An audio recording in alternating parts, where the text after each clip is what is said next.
Tan hukum berikutnya, Ketua KPK Firly Bahuri mangkir dari panggilan pemeriksaan Polda Metro Jaya pada Selasa kemarin, Saudara. Dan Rabu pagi, Firly justru muncul di rangkaian peringatan Hari Anti Korupsi Sedunia di Nanggro Aceh, Darussalam.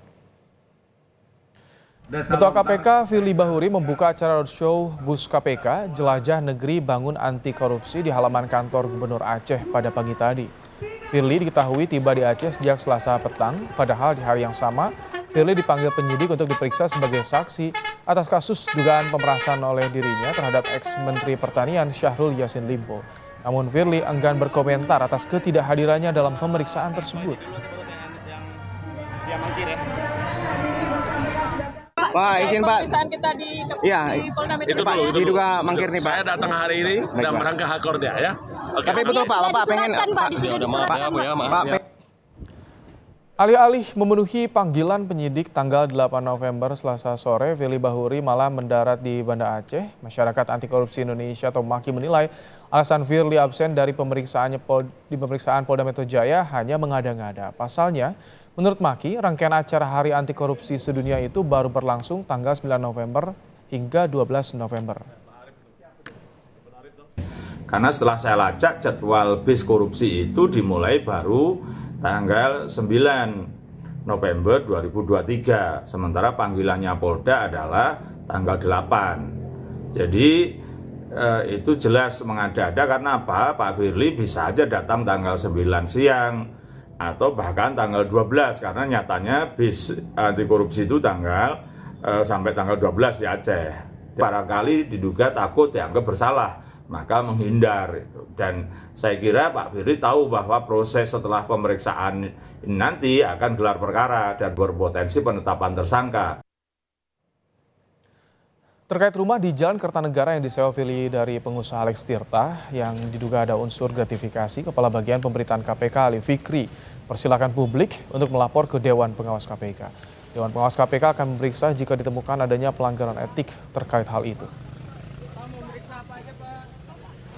Dewan Pengawas KPK sesuai dengan tugas pokok fungsinya kan salah satunya menerima aduan masyarakat terkait dengan dugaan etik. Jadi perlu digarisbawahi fungsi dan tugas pokok fungsi KPK, Dewan Pengawas KPK adalah terkait dengan dugaan etik, gitu ya. Substansinya apakah kemudian ada dugaan-dugaan perbuatan yang dilaporkan insan KPK kepada Dewan Pengawas KPK? Tentu silakan nanti sepenuhnya Dewan Pengawas KPK yang akan melakukan verifikasi dan kemudian mengklarifikasi, menyimpulkan secara profesional saya kira. Sementara itu terkait kasus korupsi di Kementan, KPK kembali ajukan cegah bepergian ke luar negeri terhadap 3 orang kuasa hukum mantan Mentan Syahrul Yassin Limpo. Kabag Pemberitaan KPK Ali Fikri mengatakan pencegahan berlaku mulai 7 November hingga 6 bulan ke depan dan bisa diperpanjang sesuai kebutuhan. Kami juga ingin menyampaikan update perkara dengan tersangka SL dan kawan-kawan. Tim penyidik KPK kembali mengajukan cegah agar tidak bepergian ke luar negeri terhadap 3 orang. Dan ini suratnya sudah diajukan tentunya ke Imigrasi, Kementerian Hukum dan HAM. Ketua KPK kembali absen dari pemeriksaan di Polda Metro Jaya terkait kasus dugaan pemerasan terhadap mantan Menteri Pertanian Syahrul Yassin Limpo. Perlukah polisi melakukan upaya penjemputan paksa? Kita akan bahas bersama peneliti ICW Kurnia Ramadhan. Selamat petang, Mas Kurnia. Mas Kurnia, halo. Kayaknya di-mute deh suara Anda, Mas Kurnia. Halo. Nah, jelas. Mas Kurnia, kemarin tak hadir di Polda, tapi Rabu pagi terlihat ada di Aceh. Bagaimana tanggapan Anda soal ini, kasus dugaan pemerasan Firly Bahuri? Yang pertama, ini memperlihatkan saudara Firly Bahuri telah melecehkan proses hukum yang saat ini sedang berjalan di Polda Metro Jaya. Sebagaimana kita ketahui, perkara tersebut bukan lagi pada proses penyelidikan, tapi sudah naik di tingkat penyidikan. Itu mengartikan para penyidik sudah meyakini peristiwa pidana itu benar adanya, tinggal mencari siapa tersangkanya. Apalagi perkara ini berkaitan langsung terhadap diri saudara Firly karena yang bersangkutan disangka banyak pihak menjadi pelaku. Kemudian yang kedua terkait dengan citra kelembagaan KPK. Maka dari itu tindakan Firly yang mangkir dari proses hukum di Polda Metro Jaya juga terkesan mengulur-ulur waktu proses penegakan etik di Dewan Pengawas dengan pergi ke Aceh menghadiri Hakordia yang bagi kami ada cukup banyak pejabat KPK yang bisa mewakili ketimbang saudara Firly hadir ke sana. Perlu Demikian. dijemput paksa, Mas Kurnia? Bagaimana? Perlu dijemput paksa untuk Ya. lanjutkan pemeriksaannya? Perkara yang saat ini sedang disidik oleh Polda Metro Jaya itu butuh kepastian hukum. Apalagi bukti petunjuknya sudah beredar. Tindakan upaya paksa sudah dilakukan. Ada penggeledahan di rumah Firly di Bekasi, ditemukan rumah sewa Firly di Jalan Kertanegara yang selama ini digunjingkan oleh masyarakat. Maka dari itu, ketika petunjuk dan upaya paksa telah dilakukan, dorongan kami agar Polda Metro Jaya mempercepat. Seandainya Firly adalah tersangka di balik perkara ini, maka Firly harus segera ditetapkan dan diumumkan kepada masyarakat.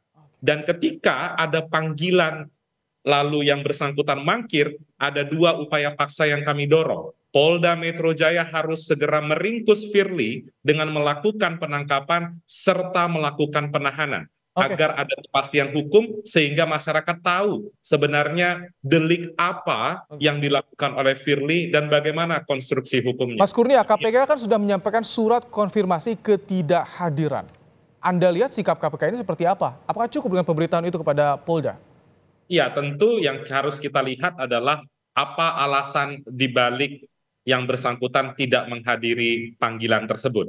Kalau seandainya ada kegiatan yang sangat urgent, sangat penting, tentu bisa kita perdebatkan lagi. Namun kalau sekedar melepas bus-bus dalam acara Hari Anti Korupsi Dunia, secara nalar saja masyarakat sudah tahu lebih penting mendatangi panggilan penyidik untuk mengklarifikasi tudingan terhadap yang bersangkutan dan menyelamatkan citra Komisi Pemberantasan Korupsi. Sayangnya Firly tidak mengambil pilihan itu, justru hadir ke Aceh dengan skala kepentingan yang sepertinya sangat kecil. Anda lihat proses di Polda bagaimana? Awalnya dugaan pemerasan tapi kini meluas kepada dugaan juga gratifikasi berkaitan dengan rumah sewa Kertanegara, Mas Kurnia.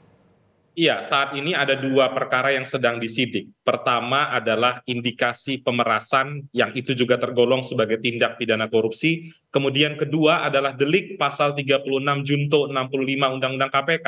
Larangan pimpinan KPK bertemu dengan pihak berperkara. Ingat, itu bukan hanya konsekuensi etik, itu ada konsekuensi pidana penjara selama 5 tahun jika pimpinan KPK melakukan hal tersebut. Wabil khusus dalam hal ini Firly Bahuri. Kemudian ada kasus juga dugaan tindak pidana yang juga kita lihat pada saat proses penggeledahan ditemukan rumah Kertanegara. Ada 3 indikasi tindak pidana korupsi di sana. Yang pertama, apakah rumah itu dapat dikategorikan sebagai gratifikasi, pemberian secara luas, atau mungkin suap, ada tukar guling kepentingan di sana. Atau kemudian yang ketiga, ada upaya pemerasan ketika pemberian itu dilakukan secara melawan hukum dan ada upaya paksa. Maka dari itu, perkara yang saat ini sedang dibicarakan oleh masyarakat yang diduga keras terkait dengan Firly Bahuri ini kompleks. Maka dari itu, kami melihat Polda Metro Jaya sangat lambat proses hukumnya. Sehingga kami mendorong agar dilakukan supervisi oleh Kapolri. Sehingga penanganan perkara ini terbebas dari konflik kepentingan, karena kita tahu Kapolda Metro Jaya dulu adalah bawahan Pak Firly. Tapi sudah disampaikan Mabes Polri ikut juga berikan atensi untuk kasus ini. Mas Kurnia, itu tidak cukup? Benar sekali, Firly juga sudah datang menghadiri pemeriksaan, merequest pemeriksaan di Barreskrim Polri. Namun rasa-rasanya karena proses hukum ini terlalu berlarut-larut, sehingga Kapolri harus turun tangan, mengecek secara langsung bagaimana proses kerja dari para penyidik tersebut. Karena sudah berulang kali konferensi pers, sudah melakukan penyitaan, sudah melakukan penggeledahan, tentu masyarakat tidak berharap akhirnya ini adalah anti klimaks. Mas Kurnia, terakhir soal asal muasal uang sewa rumah itu perlu ditelisik juga oleh Dewas atau tidak menurut Anda? Bisa diserahkan saja ke Polda? Dalam konteks penerimaan gratifikasi untuk pimpinan KPK itu tidak hanya delik pidana yang diatur dalam pasal 12B besar Undang-Undang Tipikor, tapi ada juga penegakan kode etik yang menjadi domain dari Dewan Pengawas. Oleh sebab itu, kami mendorong agar Dewan Pengawas proaktif di sini memanggil saudara Firly Bahuri. Kalau memang yang bersangkutan tidak datang, coba panggil saksi-saksi yang lain. Sehingga dugaan pelanggaran kode etik ini bisa terang dan bisa naik ke persidangan. Kalau seandainya itu bisa terbukti, maka dorongan kami tentu menjatuhkan sanksi berat kepada saudara Firly Bahuri. Dan Mas Baim, yang terpenting karena saat ini perkara korupsi yang melibatkan Syahrul Yassin Limpo juga ditangani oleh KPK, di waktu yang sama Firly disangka melakukan tindak pidana korupsi pemerasan terhadap Syahrul Yassin Limpo, maka dorongan kami, Firly Bahuri dilarang mengambil keputusan apapun, terlibat dalam rapat apapun dalam perkara Syahrul Yassin Limpo di KPK. Jangan sampai terjadi konflik kepentingan di Komisi Pemberantasan Korupsi. Terima kasih Kurnia Ramadan, peneliti ICW, telah bergabung bersama kami dalam program Kompas Petang sore hari ini.